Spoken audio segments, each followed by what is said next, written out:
So let's start. Welcome everyone to this is the fourth webinar in this series of I think 10 webinars called Consciousness Beyond the Brain. And today we have a very special guest, Dr. Pim van Lommel, who wrote a book called Consciousness Beyond Life. Is this right, the title? Yes. Yes. So you want to have the English title. Huh?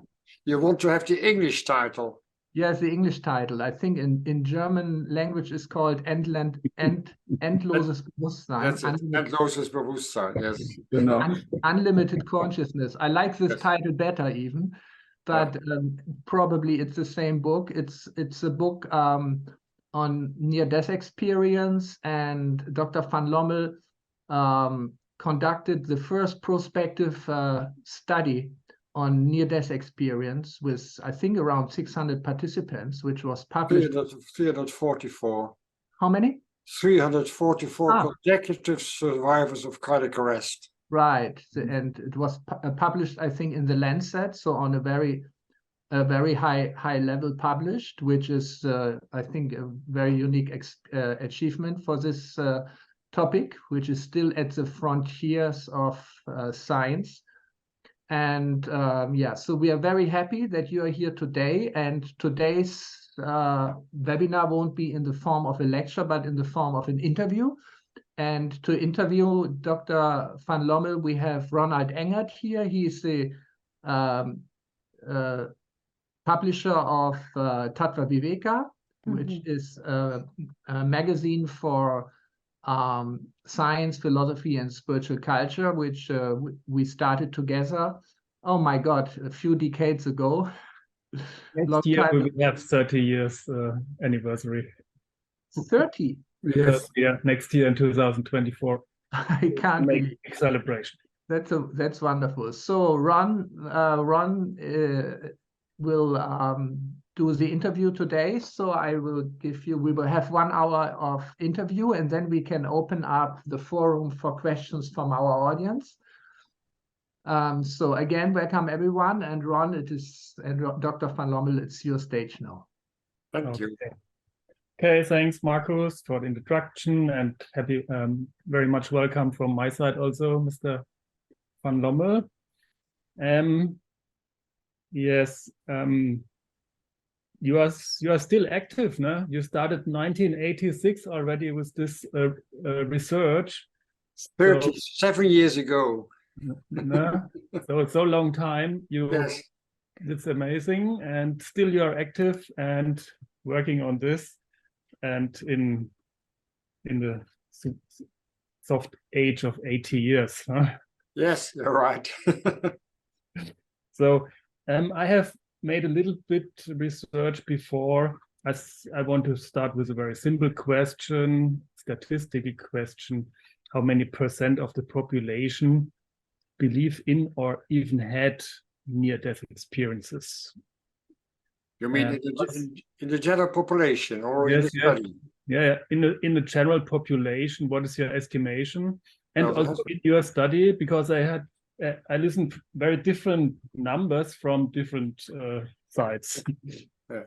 Well, there have been 4 prospective studies published about survivors of cardiac arrest, and the percentage of patients who reported a near-death experience was between 15 and 25%. In our study, it was 18%. Mm-hmm. So, but there has been inquiries done in Germany and in the USA, where about 4.2% of the general population in the Western world should have had a near-death experience. So about 600,000 people in the Netherlands, and about in Europe, about 20,000 people. 20 million people, I mean. I'm sorry. It's huge. No, that's a huge number, yes. Many millions in Germany as well. I read an article recently from a materialistic viewpoint. They talked about 62 cases in total in the last 30 years. I was very much surprised how they can come to such low number. And so this is a big difference also in this estimations. Or I call this willful ignorance. Yeah. Okay. Yes, it's difficult with this conventional medicine, probably, and also science. They do not acknowledge this near-death experience, and it is understood as unscientific or cannot reproduce it. It's unprovable. So, what is your answer to such criticism? Well, first of all, there are many medical doctors and neuroscientists and philosophers and cognitive scientists who agree with my approach that consciousness is not related to the function of the brain. Because the main problem is for the materialist science that they used to objectify, to prove, to duplicate, and to falsify facts. And when they can prove that, then these facts are true. But when you talk about consciousness, about what people feel and think, you cannot objectify, you cannot prove, you cannot duplicate, you cannot falsify. So when we talk about consciousness, it is beyond the scope of materialist science. And that's the main problem for most scientists, that they cannot handle it. They are afraid because they cannot objectify it. So there's a lot of reluctance and also willful ignorance and prejudice about these kind of studies. So criticism is not based on facts and not based on the scientific studies that have been done about near-death experience. It's just about willful ignorance and prejudice. They have a certain frame, what they accept as evidence, but consciousness does not fit in this frame, huh? What I told you before, consciousness is beyond the materialist science. Yeah. So what can be considered as a real near-death experience? What are your standards of definition? But the near-death experience is the reported memory of a period of consciousness during a special state of consciousness. And these special states of consciousness have universal elements like the experience of being dead, hearing a noise, having the possibility of have a perception out and above the lifeless body, going through a tunnel to the light, meeting deceased relatives, meeting a being of light, having a life review, to relive everything you have done in your life, with a connection with other people, consciousness of other peoples in the past. Sometimes have a preview of your life, so future events, and then you come to a border, and then they hear a voice, it's not your time yet, you have still a task to fulfill, and then they have a conscious return into the body. And so, and this kind of experience happens during a critical medical situation, like clinical death, so cardiac arrest, or it happens due to a coma due to traffic accidents or brain hemorrhage.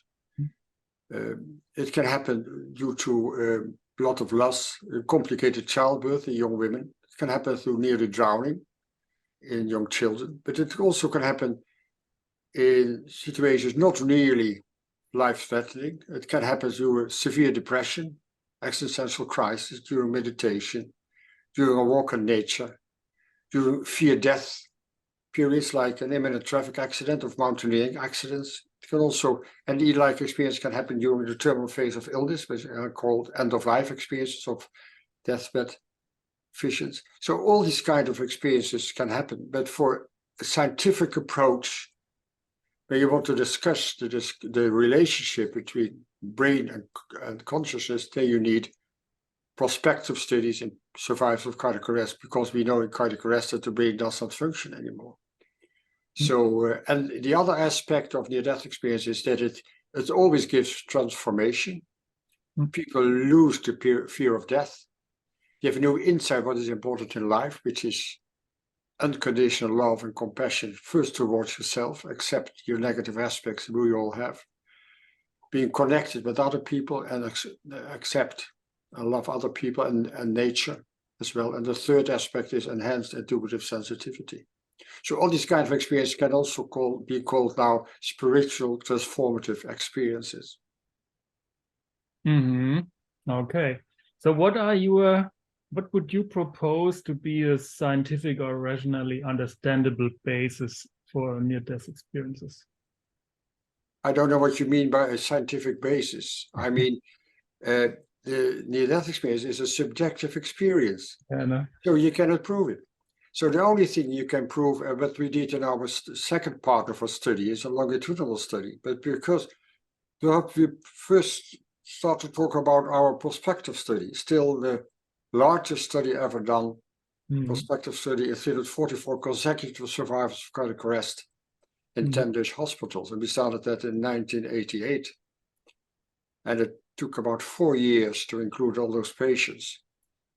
And then we have a second part of the study with taped interviews, 2 years and 8 years, with all survivors of cardiac arrest with an NDE and a matched control group of patients who survived the cardiac arrest without any memory of the period of unconsciousness, to see if the transformation that people talk about was due to the cardiac arrest or due to the near-death experience. So the prospective study, we found that 18% of those patients who survived cardiac arrest had a near-death experience. And they all told us the classical elements, as I told you before. But what we wanted to know, if there would be an explanation for the cause and content of the NDE. So when we compared the 18% of patients with an NDE with the 82% of patients without a near-death experience, we found that the duration of cardiac arrest, let's say 3 minutes or 10 minutes, 8 minutes, did not matter at all. The duration of unconsciousness, if it was 5 minutes unconscious or 3 weeks in coma, didn't matter at all. If you had a complicated CPR, cardiopulmonary resuscitation with the need of intubation, didn't need to at all. If we had 30 patients in our study who had an electrophysiological stimulation study in the cath lab, where people are resuscitated within 20 to 30 seconds, didn't matter at all. So the severity of lack of oxygen in the brain, anoxia, did not matter at all to explain the occurrence of NDE. All patients in our study had been unconscious due to lack of oxygen in the brain, and only 18% reported a near-death experience. And also the given medication didn't matter at all. Fear of death, a psychological explanation, did not matter at all.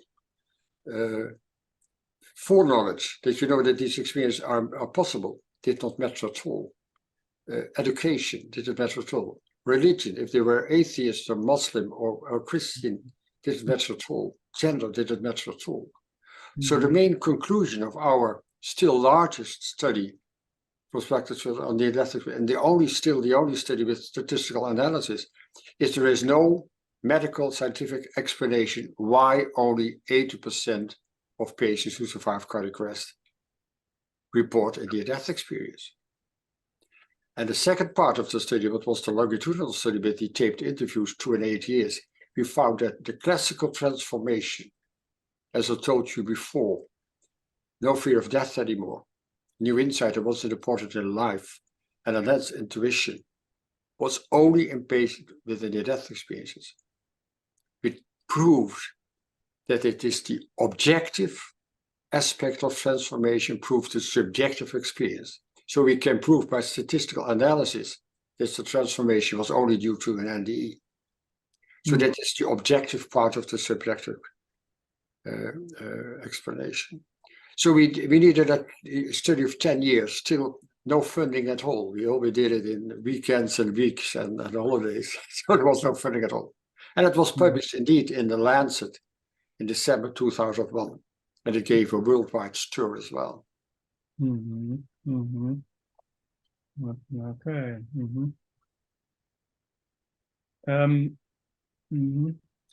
How do the people deal with this experience? What are their fears? And you spoke about this big transformation. I mean, this, what is this? What happens there?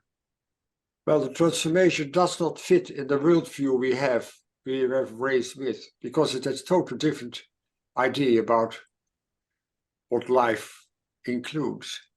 So, and when they try to share their experience with others, especially with doctors, nurses, family members, partners, people cannot listen, and they tell them it's just an hallucination, just try to be interesting, it's a side effect of drugs, etc. And they get some medication from the doctor, and they won't believe them. So they stop talking about it. So it's what I call a spiritual trauma as well, with a lot of depression, homesickness, and loneliness.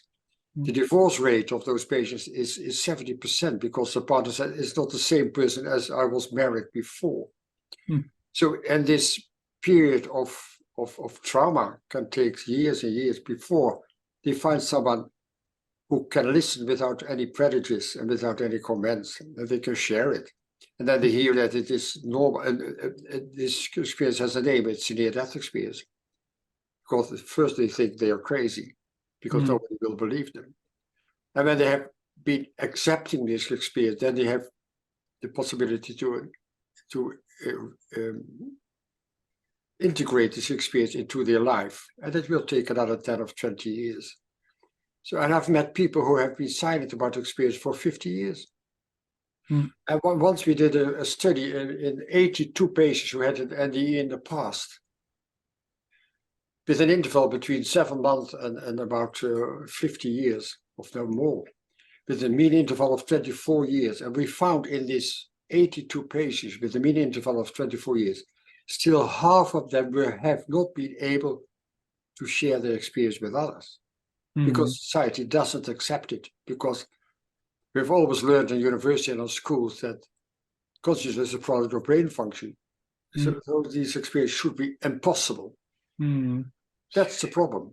It's a spiritual trauma, despite the positive content of the NDE. Yes, no? I mean, it's astonishing when you say on the other side, there is then they don't have any more this fear of death, and they feel much more connected with themselves or with a true sense for life. No? So what does it do with the people, with these persons? Well, as I told you, it's a transformation, and first of all, the way we live is depending on our ideas about death. So I believe that death is the end of everything we are. Then you put all your energy towards the material aspects of life. It's about money and power, etc. They forget about the sustainability of the planet Earth. And when you know there is a continuity of consciousness after the death of the body, then you will live different, and you will be careful, and you feel connected with everybody else. You feel connected with nature. You feel connected with planet Earth. So the feeling connected, the near-death experience is also called an experience of oneness, because they feel one with others. And that's the enhanced intuitive sensitivity they have when they come back in the body. They still feel connected with other people, and they still feel connected with nature. And the fear of death, they know now for sure that body and mind are different, because they experience a very clear consciousness with the possibility of perception, cognition, emotion, memories, the moment that the brain didn't function at all. So they know now for sure that there is a continuity of consciousness, and so they fear the fear of death. Death does not exist anymore in their view. Death is just the end of the body, but not the end of consciousness. Wow. What do you think about this term spiritual? Would you say that this is a proof for a spiritual dimension, also beyond matter? I never used the word spiritual dimension. I call it a spiritual experience, because it's people will understand it's more than just an experience. But my approach is that, first of all, that consciousness is not localized in the brain, nor is it produced with it, because we know of people with a cardiac arrest that there have been some studies done in induced cardiac arrest in patients, for instance, for threshold testing in ICDs, internal defibrillators, but also in animals with induced cardiac arrest. You see that when there is a cardiac arrest, people lose consciousness within seconds. The blood flow to the brain, which you can measure here in the carotid artery, is 0 within 1 second. The body reflexes are gone, which is a product of the cortex of the brain. The brainstem reflexes are gone. The gag reflex, you can put a finger in someone's throat. The corneal reflex, fixed dilated pupils, are clinical signs of those patients. They don't breathe anymore. The breathing center close to the brainstem stops functioning. And there have been studies done with the registration of the EEG, the registration of electrical activity of the cortex. It's flat lines between 10 to 20 seconds. And in animals, also the deeper structures of the brain stop functioning. So we know for sure that a cardiac arrest, within 10 to 20 seconds, the brain does not function anymore.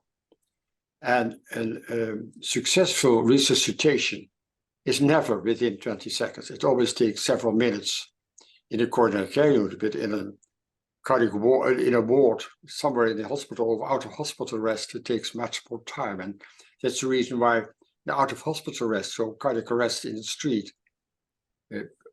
less than 10% of those patients survive, because it takes more than 10 minutes. You have clinical death, what we call this period of unconsciousness due to stop of circulation and breathing. You have to start resuscitation within 5 to 10 minutes, otherwise the brain cells will die and the people will die. So the cardiac arrest is still a short period of reversibility of this clinical death. And it is the first part of the process of dying. I couldn't understand this word, how you call it, this consciousness, pivotal. No, what was it? I don't know what you mean there. Instead of spiritual dimension, you used this. Oh, another word, yeah. Well, so what we know now from our study is that the people, when they tell about the NDE, then they tell that what they experience when they have a life review, for instance, that they relive their whole life, being connected with other people, and everything happens instantaneously. So at the same moment, the moment you think of somebody, of some place, you will be there. And you have a cardiac arrest of 5 minutes where you can talk a week about what happened to you in your consciousness. And everything happens at the same time and at the same moment, which means that consciousness is beyond time and beyond space. The past and the present is available at the same moment. And that principle of, we would call, is in analogy with quantum physics, is non-locality. Non-locality is always interconnected, beyond time and beyond space. So that's why I call it a non-local consciousness. And non-local consciousness is always everywhere. That's not produced by our brain. It's not localized in our brain or nor in our body. But our brain functions as a interface or filter to receive just some part of this non-local consciousness, where everything is in the past and the present and the future. So you receive only a part of this consciousness as a waking consciousness, a part of this memories as memories you know, you remember. But when you're out of your body, you have memories from early childhood until the moment of birth, or sometimes even before birth. So it's totally different kind of consciousness. And it's called the non-local consciousness. And so the brain doesn't produce consciousness, but it facilitates to experience consciousness. It's not a producer. And to understand, I always compare it with the worldwide communication. So there's a worldwide communication from electromagnetic informational fields for radio, television, mobile telephone, of internet. So at this very moment when we talk, there are hundreds of thousands of telephone calls going through you and to me. And there are hundreds of television and radio programs going through you and through me. And more than 1 billion websites and YouTube films go through you and to me and through the walls. So you need a functioning instrument to receive parts of this information. So you put it off your mobile telephone or television set or computer, and you receive parts of this information. And when you compare it with the iCloud, with more than 1 billion websites and YouTube films, you can receive it everywhere in the world by a functional computer. But the computer does not produce this website, this internet, this iCloud, but it receives it. And it's the same for the brain. It receives just some parts of this non-local consciousness like a filter, but it does not produce it. So to compare non-local consciousness with the iCloud, and you compare it a little bit. The iCloud is with the speed of light, and non-local consciousness is instantaneously, beyond time, beyond space. That's a lot of information, isn't it? Yeah, that's interesting. So my question now is, when it comes to subjectivity, is this part of this non-local area, or is it part of the computer?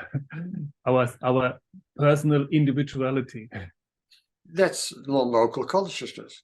It's a personal aspect of who you are, and just a part of this personal non-local consciousness you receive as waking consciousness.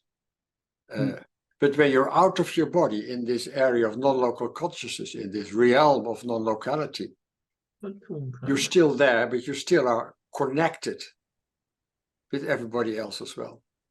Yeah. I lose your... there you are again. Something happened. So what do you think about this word soul? Can we talk about a soul in this regard? I never use it because so many people have different ideas and definitions about soul, so I never use the soul. But I know in old literature, soul is used. Plato used the word soul. And Plato wrote that our temporary body is just the bearer of the soul, which is eternal. So already Plato wrote about the soul, also wrote about the classical example of a near-death experience from the soldier. So it's not new at all, but soul is used in different definitions. So I try to just talk about consciousness and different aspects of consciousness. Okay. So this leads me also to the next question about consciousness. Can you elaborate a bit more on the difference between consciousness and matter, and in what way you would say that consciousness is the foundation of the material life? Of the universe. Yes. Yes. So for me now, after studying 37 years about consciousness and near-death experience and reading a lot about quantum physics, about philosophy, about cognitive science, etc., I'm now convinced that consciousness is fundamental in the universe, together with information and also with energy. And so everything comes from consciousness. Our body is a product of our consciousness. And everything which we call matter does not really exist. Matter is this 0.00000 frequency. It's emptiness. And this emptiness is filled with information, consciousness, and energy. So matter, we can see it in the external world. But even there are some people who say we construct our external reality as well, because we look at it. So that's kind of approach. But for me, consciousness is fundamental, and it's the essence of who we are as well. And everything comes from consciousness. And this has some consequences for science, I would say. What do you think about methodology and science theory, how to gain knowledge? Well, I think we have to change the paradigm in science. And we have to expand science to include subjective experience. And that's what we call the post-materialist science. So we have to expand science to include subjective experience. And that's what's happening now worldwide. So there's sort of information about post-materialist approach in science as well. So we keep the materialist science as it is, but we expand it with subjective experiences. Yeah. How strong is then the rational approach in this post-materialistic science? It's there. It's totally rational. I mean, you can do empirical research, but we did in our near-death experience study. You can do empirical studies about subjective experiences, and there are many more. Let's say also a lot of scientists, or let's say people with psychologists, psychiatrists, neuroscientists also always talk about consciousness as well. But there's no objective proof. Let's say when you look at the brain, you can measure changes in activity in the brain by EEG or by fMRI, changes in blood flow in the brain, or changes in chemical activity with the PET scan. But what you can measure, this change in activity, is what we call neural correlates. You can measure the changes in brain activity, but you cannot measure consciousness. It's just what you can measure is the correlation, but not consciousness itself, because consciousness is beyond our physical universe. It's the non-local aspect of consciousness, and it is beyond what we can measure here in the physical world. So we can measure material activity in the brain, but we cannot measure consciousness. So these are the consequences for the scientific community. And what is the consequences for our image of humanity? Well, first about the science as well. A lot of neuroscientists and other academic scientists are quite reluctant to be open to this new approach, because it's challenged their materialist dogma. And when it should be true, what I'm telling you now, that non-local consciousness has always been there without beginning and without end. It's not depending on our brain. Then they lose their research money. They lose the position in universities. So I can understand that they are frightened, and I understand that they are reluctant. And I know professors who tell me personally, you could be right, but officially they say this is total nonsense until they retire. And then they say, well, it could be different than I have been telling in my whole life. So I understand the reluctance to be open for this new approach in science. Then about the way of living, you asked, where you know that everything is connected, where you know that everything what you do to others will come to yourself in positive and negative aspects. That also means that what you do to nature, positive and negative, will come to you back as well. So we have to be careful. Everything we do to our planet and to plants and to animals will come back to us as well.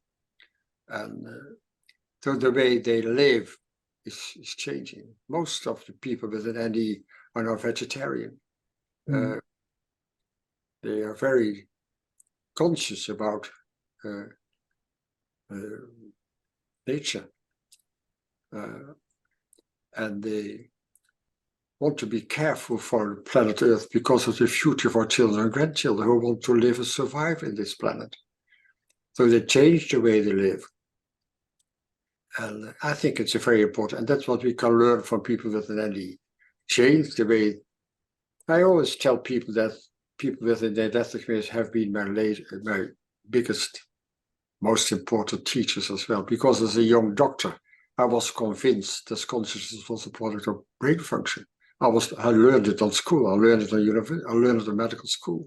And it took some time doing all my research before I was now convinced that there is a continuity of consciousness beyond time, beyond space. And that death is just the end of our body, but not the end of our consciousness, because consciousness is eternal. So this end of the body is not the end of the consciousness. No. What do you think about this idea of reincarnation? Is there any? Yeah, I write about it in my book as well. I think there's a possibility that there is reincarnation. There have been, let's say, in a lot of religions like Tibetan Buddhism, like Hinduism, like classic Christianity, like also indigenous people are all convinced that there's a continuity of consciousness and the consciousness does not disappear at all, and that they can find a new body. Ian Stevenson has studied more than 2,000 young people who were spontaneously under the age of 4 or 5 told about their previous life, and he went to study all the information, and about 90% of what these young children told was accurate. He also wrote a book about 40 cases with biological birthmarks who were in conformance with the way they had they died in previous life, because the spontaneous stories of reincarnation usually is after a murder or a soldier who died an unexpected death. And so 40 children had signs of, let's say here in the stomach or a hole here in the head, so the way they died in previous life. So it's quite convincing, but also Ian Stevenson said, it's not a scientific proof, but it's beyond reasonable doubt. I think that's my opinion as well. And Tim Tucker is now doing the same studies, and I think it's quite convincing that there should be the possibility of reincarnation. We have spoken now a lot about science and theory and so on. I would like to listen about some of the most outstanding experiences of people who had the NDE. So maybe you can tell some stories also. So one of the most well-known stories was also published in the Lancet and also in my book, that a 44-year-old man who was found in a meadow unconscious by some passengers by, and they started to do some resuscitation, and they called the ambulance. And when the patients came in the cardiac ward after more than 30 minutes, he was already cold, was blue, was cyanotic, was in deep coma, no pulse, no blood pressure. The first thing the nurse wanted to do is to give him an intubation, to give him more oxygen. And he found out that this patient had dentures in his mouth. So he took out his upper dentures and put it somewhere on the crash cart. And he continued resuscitation for more than 1.5 hours. And then at last, he had blood pressure and heart rate again, but he was still in deep coma and was intubated. So they transported the patient to the intensive care unit for artificial respiration for 1 week until he regained consciousness after his coma. And then he was brought back after 1 week to the cardiac ward. And it was just there when the nurse came in for medication. And he saw the nurse and said, "Oh, you know where my dentures are." And he told the nurse, "You were there when I was brought into a hospital. And you took my dentures out of this cart and you put out of my mouth and you put it somewhere on a sliding, somewhere under this car with all those bottles on it." And he could tell exactly how the resuscitation room looked like from above. And you should realize that he was brought in coma in this resuscitation room, and he left in coma to the intensive care unit in coma. But he still could describe exactly what happens in this resuscitation. He could recognize the nurse and doctor who were busy with his CPR as well. He was very emotional about it as well. And the nurse was so surprised that this patient could tell everything while he was doing his resuscitation in this patient in deep coma. So that proves that what I told you before, when you have a near-death experience and you have the perception out and above the lifeless body, there's a possibility of perception out and above the body. It proves that you still are consciousness, but without a body. But because you see your body down there in coma, people try to resuscitate you, or sometimes it happens during surgery as well. And I have another story from a woman who had been very fatigued for the last 2 weeks when she had a little bit ill, and she started to run hard, but she had done before, but it was raining as well. But when she came at home, she was cold and wet and extremely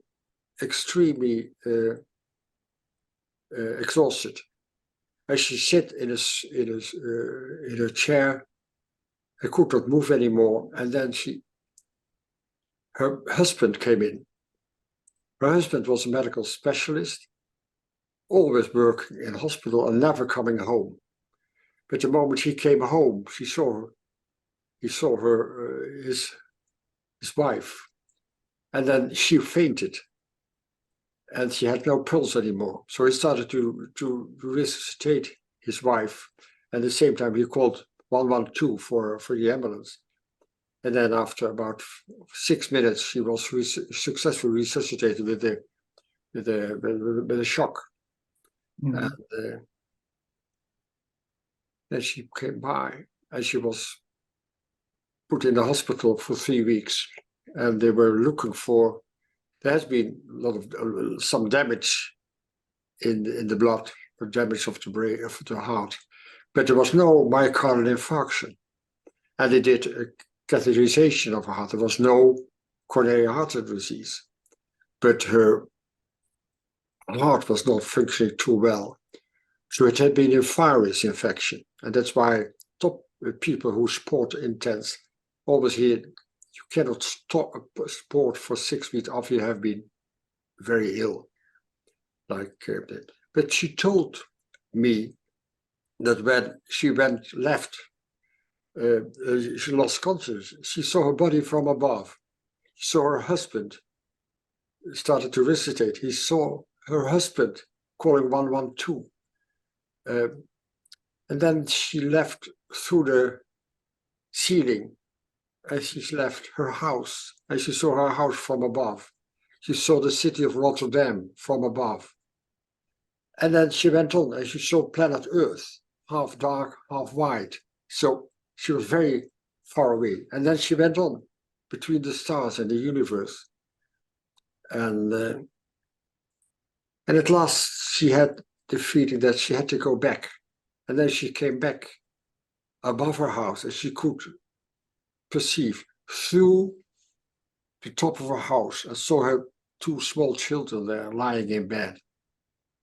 So she could perceive through structures as well. And then she decided, I have to go back. And then she gained consciousness, as it was awful to be back in her body. And it changed a lot. And it took her 8 years before she was able to talk about it, except for her husband. But also her husband changed, because he was an old-fashioned medical specialist. And he didn't understand why he had the intuition to go to home at this very moment that his wife should die as well. So there was a connection also in that way. So she changed a lot, and he changed a lot as well. So these kind of stories I have had 10,000 of emails from all over the world in the last more than 30 years. Okay. And all stories are so impressive and they're very emotional. And most thing I read that they were not able to talk about it. Nobody could listen. And then also, let's say my book or my podcast or interviews on the internet, which is also in German, also in English, also in Dutch, it helped them to understand the experience they had and to help them to integrate it into their daily life. So it's important that they know they're not the only one, that they know that they're not crazy, and it changed the way they live. Wow, that's really very alive then to see how people really experience it. Now the personal stories, this very impressive. When I give a lecture, I always do it in Germany and in the Netherlands as well, with someone who had an NDE. So when I talk 1 hour about the scientific aspects of NDE, then someone with an NDE talks about his or her experience, and then we have the discussion with the audience. I think it's a very good combination. Yeah, that's cool. Yeah. So we will have also a discussion soon, I think. No, but I have now one question. Yes. Especially now you tell this like authentic reports from what they experience when they go to the ceiling, etc.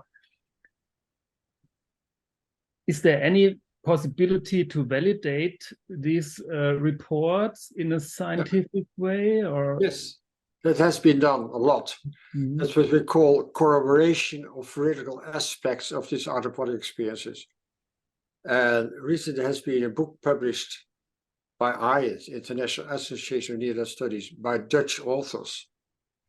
And it's called The Self Does Not Die. And it is now in the second print, and that has 128 corroborated aspects of the theoretical perception due to out-of-body experience. But corroborate means that they asked the doctors, the nurses, the family members about what really happened and the moment it happened, and that it proved that they really were out of the body the moment they were unconscious due to cardiac arrest or surgery, general anesthesia, or coma due to a traffic accident. So there's also a chapter in the book by Irons as well. So there have been more than 200 cases, and what they found that about 98% of what people told really happened during cardiac arrest, during anesthesia, or during coma. And that proves that it was true. Okay. You may know this one famous scientist, Anil Sess, who have written this book, Being You. He's telling that everything is only hallucination. These things. What do you think about this? He says it's only chemical, neuro reactions. And hallucination is by definition perception, but it not happens in reality. It can not be definition and hallucination, nor a delusion nor an illusion. And moreover, you need a functioning brain to have an hallucination. And during cardiac arrest, there is no brain function at all. Yeah. So people who write this don't know the literature. They have willful ignorance, and they really have not read what has been published before. Yeah, there's also this materialistic paradigm what they cling to and try to deny everything what is not fitting in it. They're frightened. Yes. They're frightened. I understand, as I told you before, I understand, because they lose their worldview. But the younger generation is much more open. Max Planck, once, the foundation of quantum physics, once has said, don't try to convince all those scientists, but wait until they die and the new generation will accept it as normal. And that's what happened to quantum physics as well. It took about 80 years before it was generally accepted. Yeah. It takes a long time, and that's normal. But what I hear from the younger generation, I lecture a lot for hospitals, for medical students, for nurses. The younger generation is much more open. And the general public is much more open than the scientific community as well. So it's happening now, and the change will come from the general population, not from the materialist scientists. Well, cool. I thank you very much for your solid statement that consciousness is beyond matter. Yes, it's really a good start. Start for a new paradigm. Exactly. I would like to open the floor now for questions. Okay. I have directly one question, Dr. van Lommel. We have spoken some years ago already about different experience during NDEs, and most of them, as you also assign, are in a positive transformative way. can you also tell us any experience during NDEs which have like a very dark or negative side where people had experience of being haunted almost? I've talked to one scientist like 25 years ago who told me that he has spoken to cases who had been really frightened during their NDEs. What is your experience on this? Yes. First of all, the people who have a positive experience, positive content of it, about 15% come in a dark space which experience us to be frightening. But then they see a small light and they're attracted to, and they describe it as a tunnel and go to the light. But about perhaps 1 or 2%, but we don't know the real number, because having a positive ND, you're not able to talk about it. When you have a negative or frightening ND, you're feeling guilt as well, so you won't talk about it. I've met some people who had a frightening or stressful NDE, and then they'd stay in this dark room of really going down more, like what was described in the Divine Comedy by Dante as well. So it can happen, but you should realize as well that all what you experience here in life, but also during an ND, is depending on the state of consciousness you have. We also have negative aspects in our consciousness now. So we have an aspect of negative or frightening or stressful aspects of consciousness, then you can have this frightening experience as well. It doesn't mean that people are wrong or that they lived wrong as well. But I'm sure that people who did a lot wrong in their life, murders, etc., they have to relive again what happened to others, because you connect with other peoples as well. So that will happen to them. And it will be hard. And I always refer to the book by George Ritchie, Return from Tomorrow, who died in 1943 as a medical student. And because of a double pneumonia, there were not antibiotics available, and he was declared dead for 90 minutes before he was resuscitated by a doctor, by an injection of adrenaline right into his heart. And he had 9 minutes, very deep, and he also coming into a realm where people were struggling and having a very hard time. But he saw that each person who was struggling there in a stressful situation had the being of light above them. And where the moment you are aware of the being of light, you can go on. Thank you. If You're I welcome. continue with another question. Yes. Of course, most of us are familiar with Ibn Alexander's experience during his NDE, and in his book, he also gave a long list of experience detailed, and also like his interpretations, even of being connected to God. He speaks about God directly in his book. How do you feel? I mean, of course, he was being criticized for many things, and from a materialistic standpoint, people try to argue against That happens. That happens. That happens. But anyway, he stand firm that it was definitely not hallucination which he had. So this deep experience for such a long period of time is rather unconventional, I would say, during an NDE, because if one lies in coma for so long with hardly any brain activity, most people die simply. So what would you say about Ibn's experience? Please share some of your ideas about it. He's a good friend of mine. I've met him many times. I heard his story many times. And you cannot tell about the duration of the death experience, because it's without time and space. So you cannot tell someone else at what moment of his coma it happened, because it's beyond time and space. And he tried to find words for his experience, but it's beyond words as well. So that's the problem, to put it into words. And he calls it God. You can also call it non-local consciousness. You can call it universal consciousness. You can call it divine consciousness. It doesn't matter at all. It is sometimes something beyond our imagination. And you can call it God as well. That's good. You can call it Allah as well. It's good. You can call it Buddha as well, or Atman. It's good. Doesn't matter at all. It's beyond imagination. And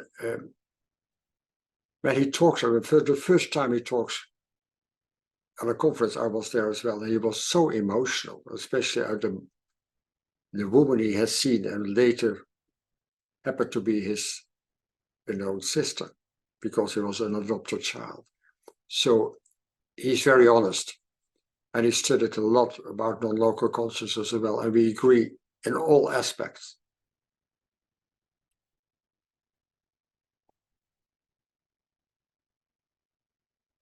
Okay. So any other questions here? The audience, 127 people are there. Feel free to raise your hand or jump in. I have to leave the conference now. I have another important meeting now. Thank you very much. You're welcome. For your contribution. We see each other, and Okay. Wonderful time. You're welcome. Okay. Bye-bye. Hello. Claudia, go ahead. Claudia, hello. Yes, hi. I'm very interested about consciousness. Is the main word that I want to ask you. You say that consciousness, you cannot measure consciousness, but I hear all your explanation, and you have this level of consciousness that you can connect with these kind of issues.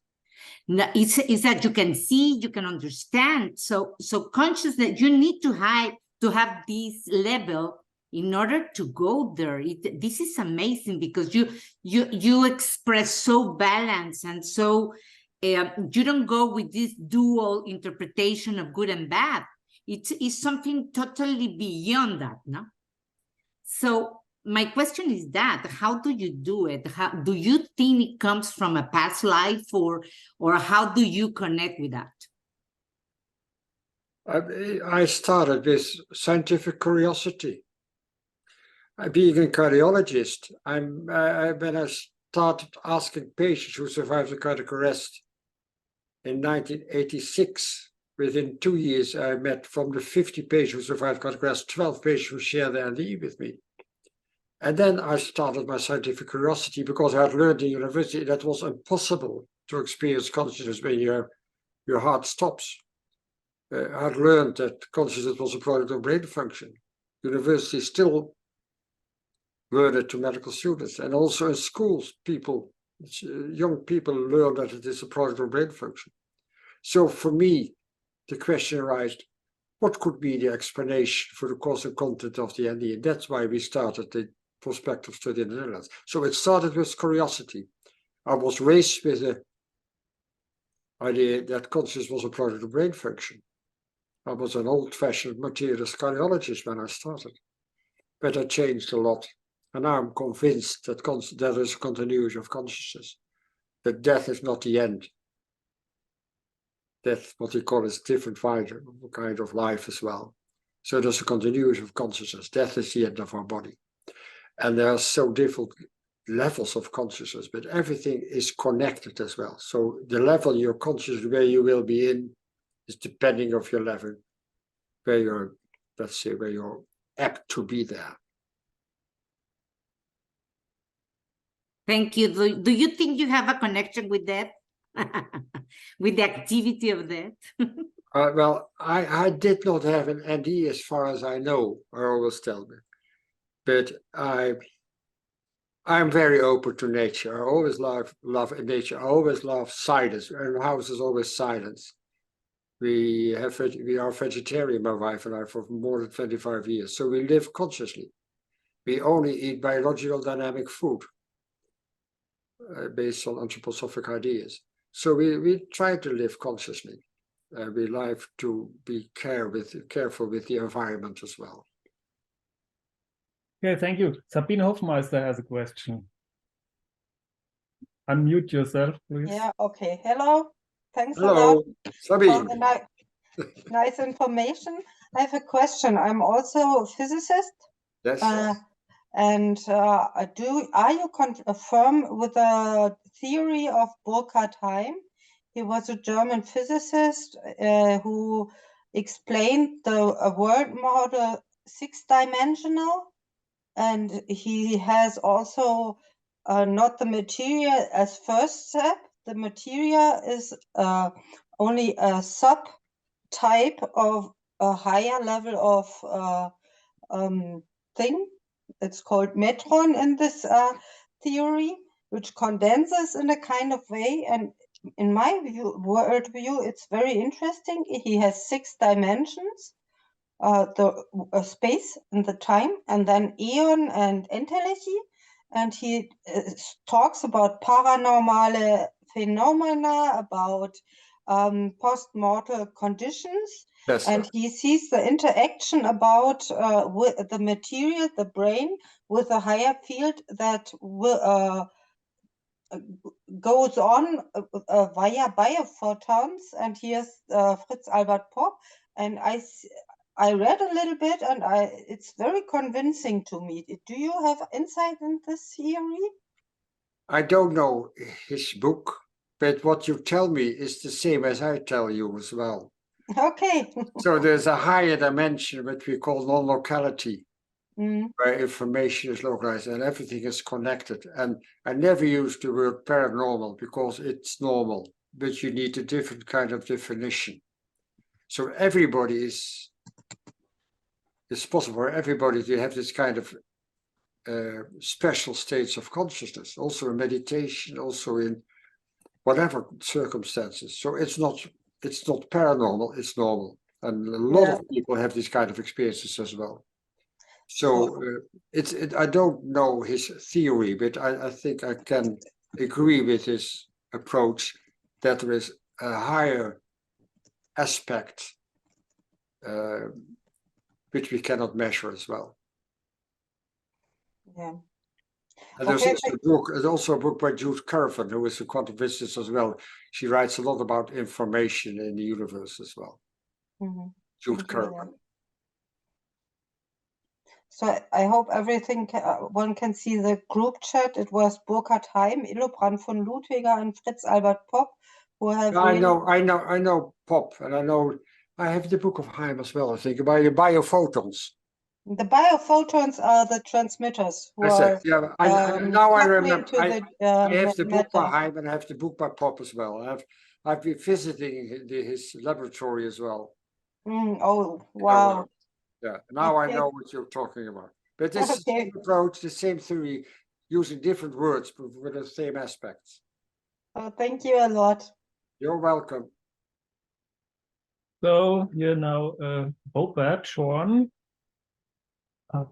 Yes, thank you for being here. So I have one question. So in our life, we can see through our eyes, or usually cannot see if we are blind or with eyes closed. So you told us after death, we obviously can see or perceive the world without eyes. So do you think that there are possibilities to heal blind people or people with closed eyes so that they can see or perceive the environment without using their eyes? Yeah. Thank you for the question. I think there's a difference between seeing and perceiving. So the first thing I always ask people, how can you see? There's electromagnetic information waves who come into your eyes. And then electromagnetic information goes by your optic nerve to your brain. And then there's electromagnetic information changes in your brain. But still the question is, who sees? It's not your brain who sees. It's your consciousness who uses the instrument of your brain and your eyes to see. But when there is no brain function left during cardiac arrest, people can perceive from above. Without eyes, the eyes are closed. They can have a 360 degrees of perception. They can see details and overview at the same moment. Which is called mind sight. Mind sight. And Ken Ring has written a book about 20 people who had been blind from birth or blind for more than 10 years and had an NDE, and they could see or perceive what happened during the CPR. Now, when you blindfold young children and you let them blindfold for about two hours, they're able to walk in a room without getting knocked to everything. So young children are able to perceive with their eyes blinded. And also a lot of blind people are able to perceive in some way what happens around them. One of the main people in Paris in the Second World War who was in the underground, he was the main man who selected the people who could come into their team of underground. And he could perceive what kind of people there were. So you can perceive which is not seeing. Is that the answer to your question? Do you think that people can learn this? So if people get blind, so could there be a training to learn them to perceive in this way? Young children can easily learn it. Older people will be very hard, but they still have a kind of perception. They're kind of feeling, whatever you call it, because blind people hardly ever walk to a wall or whatever to a door. So there is some kind of perception as well, which is not the same as what we can see. Okay, thank you. Okay, you're welcome. There's actually a group in Germany. They are doing this training. You can find it on the internet. Sehen ohne Augen. Yeah, I know these kind of groups, but especially for younger children, it's easy. So Maggie has a question. Yes. Yes, I became just interested in these near-death experiences because the son of a friend of mine did suicide, and it's such a harm for everybody. And last week I heard somebody tell about experience with Bufo alvarius. This is a DMT hallucinogen, and I think what I saw a picture about, it's called Bufo alvarius, and there is Stanislav Grof who tells about his experience, and what you tell about your stories from those people who came back from death, it's similar. No, it's about the same. It's the same. Yeah. So Stanislav Grof used LSD, and a lot of people using ayahuasca, which is dibutyltryptamine, and some people use psilocybin. Yes. These kind of psychedelics can have sometimes an experience of enhanced consciousness, but depending on the doses, of the circumstances, of the people who are helping them. And a lot of people who are using ayahuasca have frightening hallucinations and not positive experiences as well. So it can happen that you can have an experience of enhanced consciousness, but you don't have, in those cases, the same elements. You never, when you use psychedelics, you never see deceased relatives. You never have a life review. You never have an out-of-body experience, but you can have an enhanced consciousness. And only those people who have a transformation afterwards, like Stanislav Grof and others, they have had an expanded consciousness. But it hardly ever happens. But you just hear the positive results of the use of psychedelics. But I write about it in my book as well. Okay. I know my great-grandmother. Yes. She didn't have these near-death experience, but she could communicate. Her son was in the First World War, and he needed badly glasses. And she got the message that his glasses were broken, and she bought a new and sent it to him. And then she got the letter. How could you know? Yeah, that's what we call non-local information exchange, that you receive information not by your senses, not by your body, beyond time and beyond space. Yes, and she had another experience like perhaps that. your great-grandmother had been and have had an NDE at birth, for instance. So when you have an NDE at birth of a very early childhood, you don't remember the NDE, but you always have the enhanced intuition. That's what I call. And then you have this non-local information exchange, feeding things at a distance, feeding future events, etc. And that's what your great-grandmother must have had. She had another experience that she had a dream as a young woman all the time. She came into a room and there was a desk and she opened it and there were something in it. She didn't see that. And then she visited a friend and she didn't intend to visit her, but she, like in trance, she got out of the train when the station came. And then she said, what I'm doing here, and there's my friend. And she came to her friend, and the friend lived in a house where there was this room she had seen many times in her dreams. And there was a desk, and in the desk there were letters from a woman who had fallen in love with her grandfather, I think. No, that's not a dream. It's what I call a conscious experience during sleep. Because during sleep you have more easy contact with the aspect of non-locality, non-local consciousness. So again, this is a result of enhanced intuitive sensitivity. Okay, thank you. You're welcome. So Sally Kanna has raised her hand. Yes. Unmute. Yes, there it is. Hello. Thank Hello. you so much. Thank you so much for this. This is very interesting. I am also a member of IONS, and I have been for many years. So where do you live?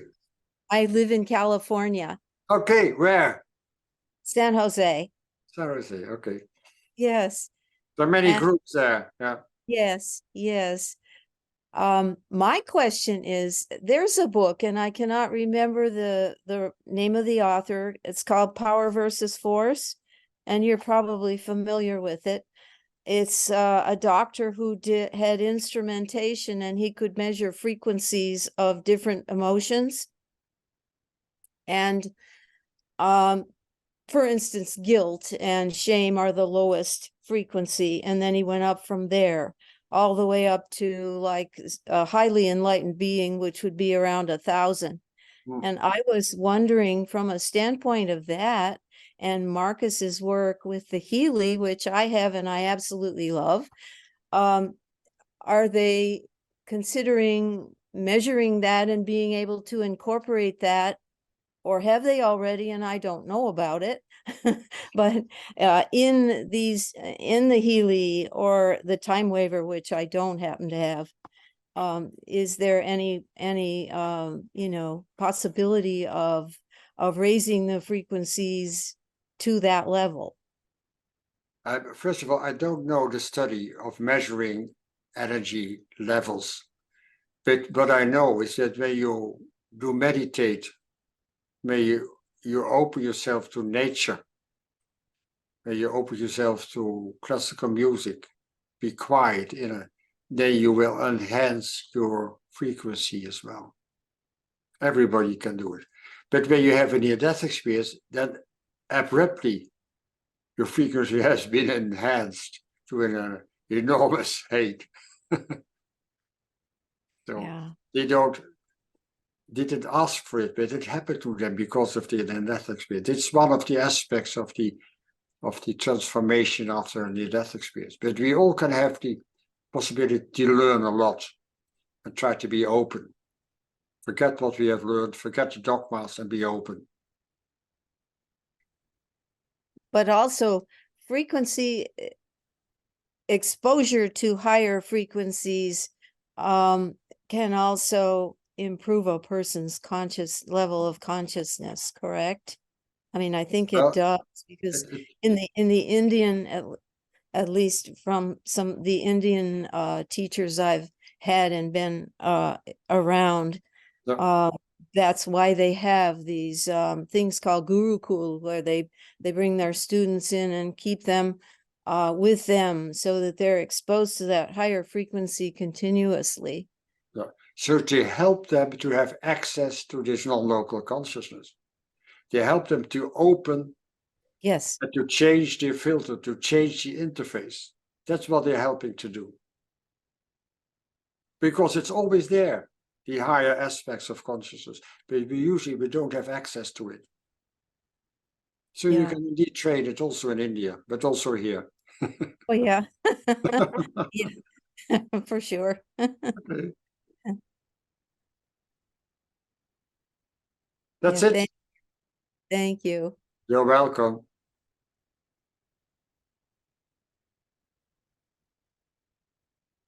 Okay, next question, please. JVG has raised his hand. Jens Veit-Günther. Yes. Hello all. I have a little bit tricky question to you. I don't know. Before this question, another question. Do you familiar with Jim Elwich and his theory about the universe? No. I follow this theory. He said, explain the theory, because I have thousands of books in my study, but I haven't read everything. he said, I read it in the book Riddles of the Universe Solved. And he said, among 7 or 8 theories, what these are in our reality where we live, he explains a kind of thing that we are in a programmed reality, as such a computer game, but kind of matrix. But a little bit complicated because we have influence to do something in this reality, in this programmed reality. And my question is to this, to you, are you expect in the near future a great event in this reality? Which reality? Our physical reality? In our physical reality, and reality. do you expect a major event that changes this reality, such like in a computer game, such a level jump? I don't expect a sudden change. I expect that more and more people will be open. And when more and more people are open, they will change this non-local realm as well, which you can call whatever you would call the Akasha field, the noospheres, whatever you would call it. It's not a computer program. It's always, everything is there, and we have more access to it. And so you can change the whole as well, the more we are open to it. So, but I don't think it will be an acute, sudden change. It will be more slowly change, I think. But I cannot see the future. Thank you. Yeah, okay. There was one question in the chat. This was by Alf Lüchow. What is the difference between consciousness and mind? Do you see any difference? Yeah, it's also a matter of word. I like the word consciousness, because also about mind, there are different definitions of it. There's some people say mind is between consciousness and the body, etc. And then you have the word soul as well. So you have soul and consciousness and mind. I just prefer to use the more scientific approach to call it consciousness and different aspects or different levels of consciousness. So I try to not to use the word mind, but when I use the word mind-brain relationship, of course, but I mean the relationship between consciousness and the function of the brain. Thank you. So Norbert Pöllmann, please, or the lady which is on this account. No, no. Hello, it's Hello. Li Jun. I'm Li Junren. I'm not Norbert Pöllmann. I use this And I would like to share one of my experience happened recently. That's I used the time waiver for now more than 1 year, and in this November I was in Shenzhen in China. It happened that at night I had a dream, like because I did cleaning up of the space cleaning up for a person, for my client, and it's mentioned there are some foreign energy. And then at night, I dreamed like I saw some some ugly animal, and this animal just attacked me. And in a dream, I did also like 30 years meditation, and I realized this one is no. Actually, I have no. I have no reaction from some consciousness. No, it just happened. I saw I was this animal try to attack me. I just my head. It's like grow up like 3, 1, 2, 3, and then my hand immediately. It's like instinct. It's I beated him, and at the same time I woke up, and then I was thinking over what happened in my dream. And then after I think 2 or 3 minutes, I was thinking, okay, I can use time waiver to check if it's also can be measured.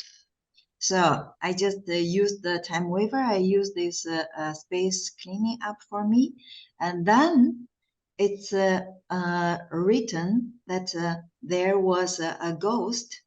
I was caught. Somebody caught a ghost, and then I was like, there was a fighting with the shadow of this ghost. So it's so clearly written on this list that there was something happened, just like what in my dream. So I was really astonished. And so when I was listening to what you mentioned about this consciousness is beyond the material side, beyond time and beyond the space.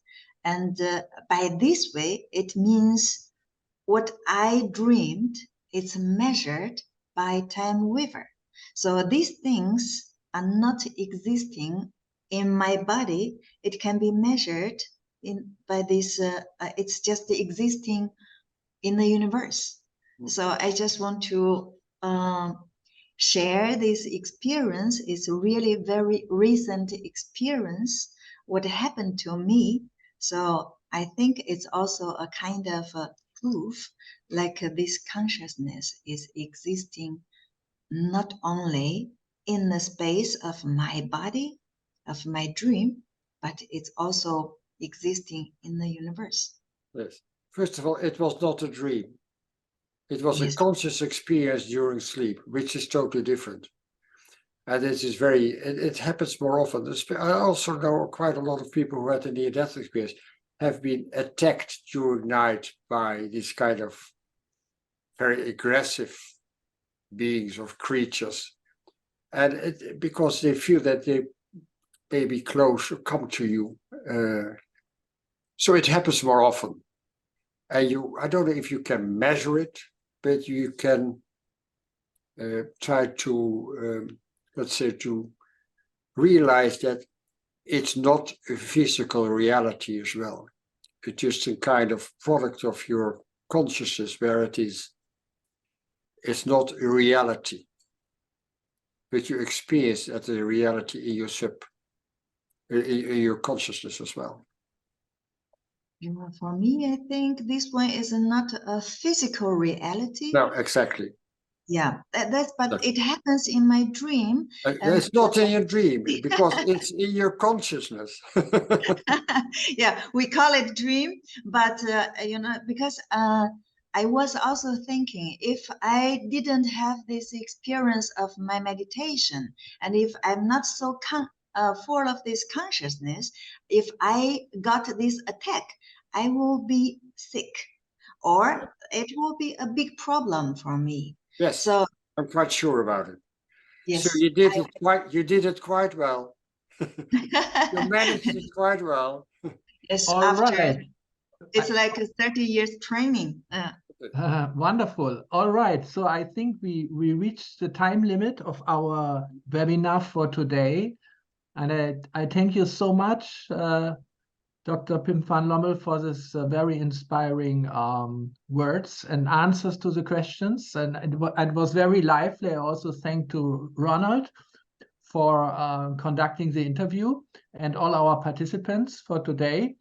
I think this was, yes, one of the reasons why I started this webinar series, to go deep into these topics, which give us, we all intuitively know that our consciousness is unlimited and it's beyond the brain, but it's good for the rational mind to hear some proofs. Exactly. And I think that's very, very helpful. And this was a wonderful talk. Thank you so much. You're welcome. Next week we will have a kind of continuation, because I think we have again Professor Bill Barnard from the United States. You know him? Yes. Yes. He already had one lecture in this series about peak experiences. But next Wednesday, this time it's on a Wednesday, not on a Thursday, due to his busy schedule. Next Wednesday, same time, there will be a lecture by Bill Barnard about his psychedelic experiences with ayahuasca, and which he has written down in a book called Liquid Light. So we will hear about this, and it was already mentioned that near-death experiences and this kind of psychedelic experiences They can be similar, but they are not always similar. No, not always. They are obviously different because of the different circumstances, but there are extremely lot of similarities, especially if people who had a psychedelic experience, if they listen or read the experiences of people who have a near-death experience, there is an intuitive feeling that they are speaking about the same level of consciousness. So yes, but it happens to them, but it's still a small percentage. Small percentage, that's right. Yeah. So I like to invite everyone for next Wednesday's lecture. Will be at 5 o'clock in the same series of webinars. All right. Perhaps I can tell, just to show my book. Yes, please. Beyond Life. There it is. And people can go to my website, www.consciousbeyondlife, or pimvanlommel.nl, which is also in English. So can have interviews, they can see lectures, they can see whatever they want to know much more, or read my book. Wonderful. Yes, I encourage everyone to do so. It's a wonderful book. I read it many years ago, but it's still same important today. All right. Thank you so much. All right. Okay. All the best. Have a great evening still. Bye. Bye. Bye-bye.